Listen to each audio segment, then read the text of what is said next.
Hello दोस्तों, आप लोग कैसे हो? आई होप आप लोग अच्छा हो। दोस्तों, आज का वीडियो में हम लोग सीखने वाला है बोल्ट का डायमीटर किस तरीके से निकलता है। तो जैसा कि आप इंटरव्यू देने के लिए जाएगा दोस्तों, तो आपको एक बोल्ट दिया जाएगा, तो उसका डायमीटर किस तरीके से आपको निकलना है उसका बारे में पूछेगा। तो मैं पहले आप लोग को इस ड्राइंग में समझा देता हूँ, उसका बाद में प्रैक्टिकली आप लोग को दिखाने के लिए इस तरीके से एक बोल्ट लिया हूँ और एक नाट लिया हूँ। तो दोस्तों, बोल्ट किसको बोलता है? जो हम लोग इस तरीके से जो ये जो देख रहा है इसको हम लोग बोल्ट बोलता है, और ये जो इसका पीछे में हमारा थ्रेड जैसे इस तरीके से लगाता हो इसको हम लोग नाट बोलता है। ये चीज भी आपको याद रखना पड़ेगा, क्योंकि बहुत सारा आदमी कंफ्यूज हो जाता है। इसको हम लोग नाट बोल देते हैं। नाट बोल तो मतलब ये दोनों को एक साथ में मिलाएगा, तो इसको हम लोग नाट बोल बोलता हूँ। और मेरा पास एक वर्नियर स्केल में है, तो उसमें भी हम मेजरमेंट करके आप लोग को बताऊंगा।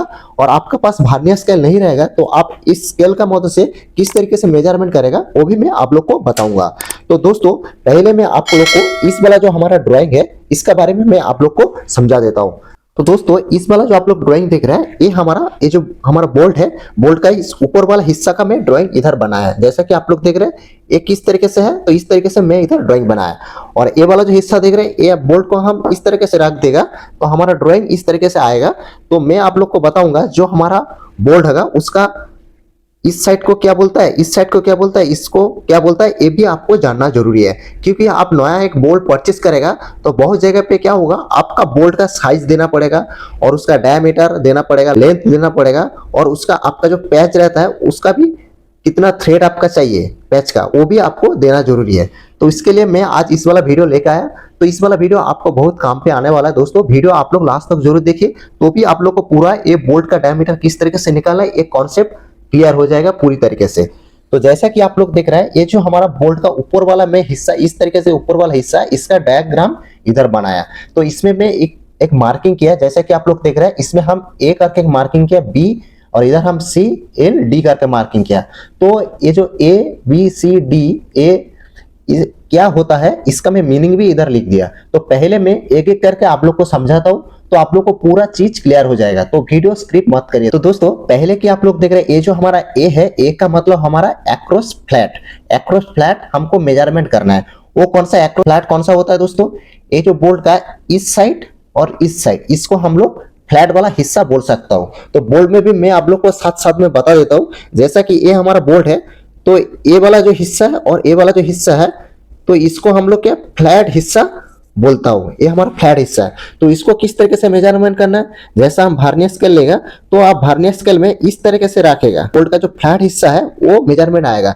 क्योंकि आप कहीं पे बोल्ट लगा रहे हैं तो उसका जो होल का साइज है वो होल का साइज आपका बड़ा होगा।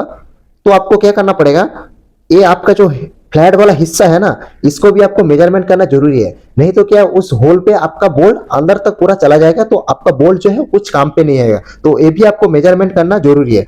तो उसका बाद जैसे कि आप लोग वर्नियर स्केल में नीचे वाला जो आप लोग देख रहे हैं हिस्सा, ये हमारे के एमएम में होता है। और नीचे में आप लोग देख रहे हैं 0 1 2 ए है। तो ये वाला ऊपर वाला मतलब ये हमारा 0 से 30 mm तक हमारा चला गया। तो ये 0 ऊपर वाला जो हमारा mm वाला जो हिस्सा है, इसका सीधा आपका 0 रहना चाहिए, तब जाके जो मेजरमेंट आएगा वो हमारा mm में आएगा। तो आपका जो फ्लैट वाला हिस्सा है ना, उसका मेजरमेंट आपको निकल जाएगा। तो इस तरीके से आपको निकालना है। तो दोस्तों, वर्नियर स्केल किस तरीके से आपको यूज करना है, तो आप ज्यादा से ज्यादा हमारा कमेंट बॉक्स में कमेंट करेगा, तो मैं उसका ऊपर भी वीडियो बना दूंगा। वो हमारा बोल्ट है, बोल्ट का जो ऊपर वाला हिस्सा है, मतलब ये जो ऊपर वाला हेड का हिस्सा है, उसका बी में कौन सा मार्किंग है, ए हमारा कंप्लीट हो गया। बी वाला में कौन सा में एक्रोस कॉर्नर किसको बोलता है? जैसा कि आप लोग देख रहे हैं ये बोल्ट का इस साइड में जो है और इस साइड में, इसका सीधा में मेजरमेंट किया। इसका जितना हमारा लेंथ मतलब में आएगा उसको हम लोग एक्रोस कॉर्नर बोलते हैं। तो एक्रोस कॉर्नर किस तरीके से आपको मेजरमेंट करना है, जैसा आपका पास एक बोल्ट होगा, तो बोल्ट में देख रहे हैं हमारा कॉर्नर है, ये कॉर्नर एक आपको आड़ा आड़ी मतलब इस कॉर्नर पे हम मेजरमेंट किया, तो इसका सीधा आपका जो कॉर्नर आएगा उसको आपको मेजरमेंट करना है। ये आपका एक्रोस कॉर्नर मेजरमेंट हो गया। वो भी आप इस तरीके से जो हमारा वर्नियर स्केल आएगा, तो इसको इस तरीके से आप मेजरमेंट कर सकते हैं आपका कितना mm आ रहा है। जैसे कि ये हमारा क्या 36 mm का इसका कॉर्नर साइज आ रहा है। तो इस तरीके से आप वर्नियर स्केल पे भी देख सकते हैं। नहीं तो आपका पास नॉर्मल ऐसा स्केल रहेगा, तो आप इस तरीके से आपका स्केल को रख के आप मेजरमेंट कर सकते हैं आपका कॉर्नर हिस्सा।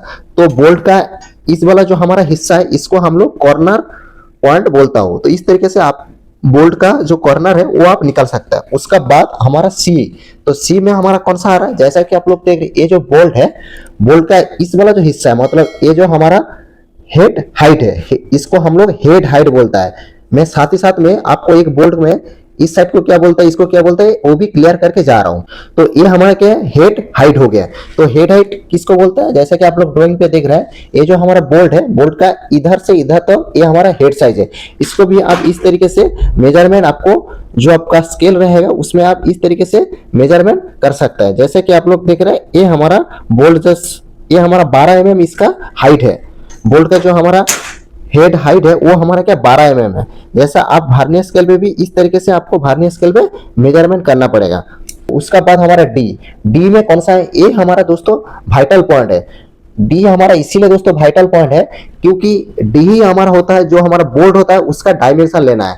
तो डायमेंशन आप कहां से लेगा, जब आप बोल्ट कोई परचेज करेगा तो आप डायमेंशन कैसे लेगा, तो आप इधर से डायमेंशन ले लेगा तो वो आपको काम पे नहीं आएगा। क्योंकि मान लीजिए आपका 22 mm होल है, तो 22 mm होल में आपको 20 mm का बोल्ट चाहिए, तो वो किस तरीके से आप बोल्ट का मेजरमेंट लेगा, उसके लिए आपको क्या करना पड़ेगा, ये जो आप लोग नीचे वाला, मतलब इस साइड में जो हिस्सा दिख रहा है, इसका जो आपका थ्रेड है, इस थ्रेड से दूसरा थ्रेड का जो हमारा mm में आएगा उसको ही हम लोग, जो हमारा बोल्ट होता है उसका डायमीटर बोलता हूं।